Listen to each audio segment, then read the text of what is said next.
Halo guys, balik lagi barengan saya Iksan. Ya, di tangan saya sekarang ini udah ada Infinix Zero 20, salah satu smartphone seri Zero-nya Infinix yang baru aja dirilis sekitar 1 minggu yang lalu. Dan berhubung saya udah gunain selama semingguan dan HP-nya juga masih anget ya buat informasinya. Jadi di video kali ini saya mau coba share nih gimana pengalaman saya selama gunain HP yang cukup menghebohkan akhir-akhir ini. Oke, buat harganya sendiri Infinix Zero 20 ini bisa kalian dapetin dengan harga 3,599 juta. Tapi kalau kalian beli sekarang saat masih flash sale, kalian bisa dapetin harga 200.000 lebih murah untuk varian RAM dan storage 8/256 GB. Yang mana menurut saya dengan harga segini, HP ini tuh sangat worth it ya guys buat kalian beli. Mengingat desain yang di bawah HP ini juga udah nggak kelihatan desain kebanyakan HP Infinix yang terlihat mewah dengan frame metal mengotaknya dan pastinya terasa sangat solid waktu kita genggam. Finishing back covernya juga udah dibuat doff kayak gini yang pasti nih guys aman banget dari bekas sidik jari. Dan pada bagian bumper kameranya sini juga udah dilapisin dengan bahan metal juga. Oh ya, untuk unit yang kita bahas ini adalah varian warna space gray-nya ya guys. Tapi misal kalian mau warna lain, masih disediain varian warna green fantasy dan glittering gold, yang mana di varian warna ini warnanya itu bisa berubah-ubah ketika terkena pantulan cahaya gitu. Kalau untuk kelengkapan portnya ini juga udah terbilang lengkap ya guys, dimana di sisi atas ada satu buah grill speaker dan lubang mic. Di sisi kanan terdapat tombol volume dan tombol power yang merangkap sebagai sensor sidik jari. Di sisi bawah ada jack audio 3,5 mm, lubang mic lagi, port charger USB Type-C, dan satu buah grill speaker lagi, yang artinya HP ini tuh udah stereo speaker ya guys, dan seperti biasa udah dituning kualitas suaranya oleh DTS Audio. Kemudian yang terakhir untuk di sisi kirinya, ini hanya ada satu buah slot SIM tray aja yang bisa menampung 2 buah kartu nano SIM card dan satu buah kartu memori micro SD eksternal up to 1 TB. Nah, lanjut kalau soal layar, Infinix Zero 20 ini sudah dibekali satu buah layar dengan luas 6,7 inci, berpanel AMOLED Cinematic Display, dan tentu aja resolusinya ini udah Full HD+. Jadi untuk kamu yang suka nonton drakor di Netflix atau anime gitu, pastinya layar dari HP ini tuh udah bisa manjain mata kita banget guys. Karena warnanya vivid, gambarnya jelas, dan udah pasti terlihat lebih cerah. Belum lagi kalau kalian adalah kaum rebahan nih yang suka scroll-scroll sosmed, pasti bakalan dibikin nyaman juga ya guys berkat fitur refresh rate layarnya yang bisa sampai 90 Hz ini. Cuman mungkin yang bisa jadi kekurangan dari layar HP ini untuk sebagian orang adalah soal desain layarnya ya. Yang memang sayang banget masih pakai desain layar water drop notch display, bukan yang punch hole. Dan untuk proteksi layarnya sendiri, saya juga belum tahu apakah ini udah dilapisi oleh kaca Corning Gorilla Glass Series atau belum. Tapi paling nggak di dalam paket penjualannya udah tersedia screen protector tambahan yang udah terpasang di smartphone-nya kayak gini. Dan sebelum saya lanjut buat ngebahas soal performanya, di sini saya mau coba share dulu nih soal kualitas kameranya, yang mana memang hal ini adalah hal yang paling bikin Infinix Zero 20 ini terasa istimewa. Dibekali setup triple kamera pada bagian belakang bodinya, yang mana lensa kamera utama beresolusi 108 MP, kamera ultrawide 13 MP, dan kamera depth sebesar 2 MP. Sedangkan untuk lensa kamera depannya, ini punya resolusi sebesar 60 MP, yang mana terasa sangat mewah dengan hadirnya fitur OIS dan juga IS-nya di HP ini. Dan buat hasilnya guys, ini udah bagus banget ya untuk di kelas harganya. Warnanya cakep, detailnya juga oke, dan separasi antara objek dan bokeh blurnya juga terlihat cukup rapi. Nah, cuman sedikit catatan aja nih guys dari saya buat kalian yang udah beli, mungkin sebaiknya kalian pakai aja mode autonya ya ketika kalian mau ambil gambar. Sebab ketika kalian gunain mode 108 MP-nya, butuh di kondisi yang stabil supaya bisa mendapatkan hasil gambar yang tajam dan mendapatkan detail gambar yang lebih baik. Dikarenakan ini shutter speednya di mode 108 MP-nya ini terbilang cukup lama.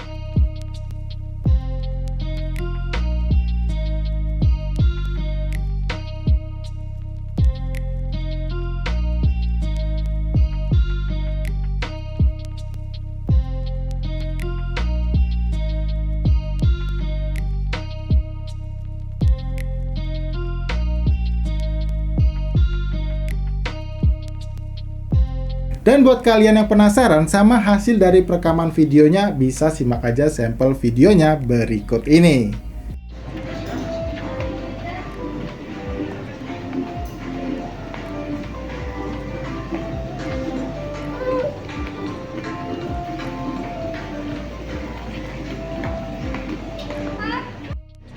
Enak, enak.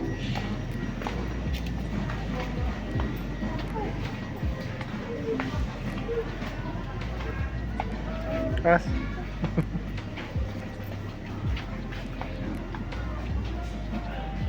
Ayo, mana?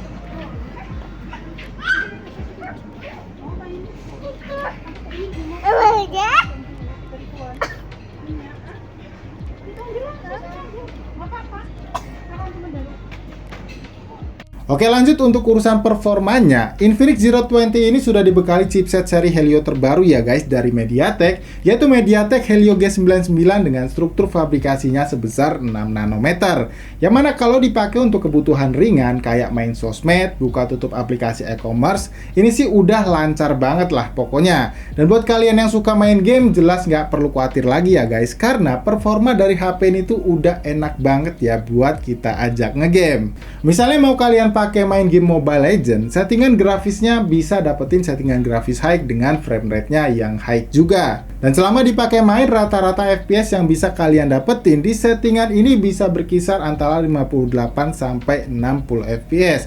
Dan ini stabil ya guys, tanpa terjadi frame drop sedikit pun selama jaringan internet kalian juga stabil. Kemudian kalau kalian mau cobain untuk mainin game PUBG Mobile, settingan grafisnya bisa dapetin di Smooth Ultra atau yang SD High-nya. Dan selama saya pakai main di settingan Smooth Ultra-nya, ini feel-nya juga udah enak banget ya guys, apalagi ditambah sama gyroscope-nya yang udah hardware. Jadi buat kamu yang beli HP ini buat dipakai push rank di game PUBG Mobile, harusnya sih ya udah aman banget lah. Lalu yang terakhir, waktu saya ajak main game berat kayak game Genshin Impact, settingan grafis defaultnya ini cuma ada di lowest 30 FPS aja ya. Dan waktu saya coba tes di video gaming testnya kemarin, hasilnya ini udah cukup bagus, kerasa cukup stabil FPS-nya ya, walaupun masih ada beberapa kali terjadi frame drop waktu battle gitu, tapi udah cukup nyaman lah kalau mau kalian pakai untuk mainin game berat yang satu ini. Dan yang paling terpenting nih guys, dari performa HP ini adalah soal temperatur bodinya yang masih bisa terjaga dengan baik dan efisiensi daya baterainya yang juga tergolong cukup awet ya guys. Mengingat kapasitas baterai yang dibawa Infinix Zero 20 ini hanya sebesar 4500 mAh aja. Dan ini juga udah disupport dengan fitur pengisian daya cepat sebesar 45 watt. Yang mana untuk mengisi daya baterai HP ini dari 7% sampai penuh hanya memakan waktu sebanyak 55 menitan aja. Dan yang terakhir guys, misalnya kalian masih penasaran sama detail performa gamingnya seperti apa, kalian bisa cek aja video gaming testnya ya guys, yang udah tayang beberapa hari yang lalu. Oke, yang terakhir untuk bagian softwarenya, Infinix Zero 20 ini sudah dibekali UI Infinix paling baru ya guys, yaitu XOS versi 12.0 dengan basis Android 12-nya. Dan kayak yang udah saya bilang di video review sebelumnya, kalau pada versi XOS terbaru ini bisa dibilang udah oke ya, karena beberapa notifikasi iklan dari aplikasi bawaan yang biasanya muncul sekarang udah terlihat jarang muncul. Palingan yang tersisa cuman dari aplikasi Palm Store-nya aja ya guys, dan itu pun juga bisa kalian nonaktifkan kalau dirasa mengganggu. Dan buat kalian yang udah beli dan bingung cara aktifin fitur ekspansi RAM-nya di mana, sabar dulu ya guys, karena kalian harus nunggu untuk dapetin update software berikutnya supaya fitur Fusi Mem di Infinix Zero 20 ini bisa kalian segera gunain. Ya, jadi untuk kesimpulannya, buat saya Infinix Zero 20 ini adalah smartphone yang mewah, elegan, ngebut, tapi punya harga yang ramah di kantong. Mungkin istilah yang paling pas buat HP ini tuh bayar sedikit dapatnya banyak kali ya. Karena dengan harga 3 jutaannya tadi, kalian udah bisa dapetin spesifikasi yang wah kayak gini dan dapetin desain smartphone yang kelihatan mewah. Ya walaupun pastinya sebagian orang bakal bilang, belum 5G, tapi ini pastinya tetap layak kok untuk kalian beli di tahun ini dan kalian pakai sampai 2 tahun ke depan. Mengingat jaringan sinyal 5G di Indonesia sampai detik ini masih sangat sulit untuk digunakan bahkan di kota-kota besar sekalipun. So kalau gitu saya rasa cukup ya guys video review soal Infinix Zero 20-nya ini. Seperti biasa, like videonya kalau kalian suka dan tentunya share ke teman-teman kalian kalau ngerasa video review kita kali ini bermanfaat. Jadi sampai di sini saya Iksan pamit dan sampai kita ketemu lagi ya guys di video review berikutnya.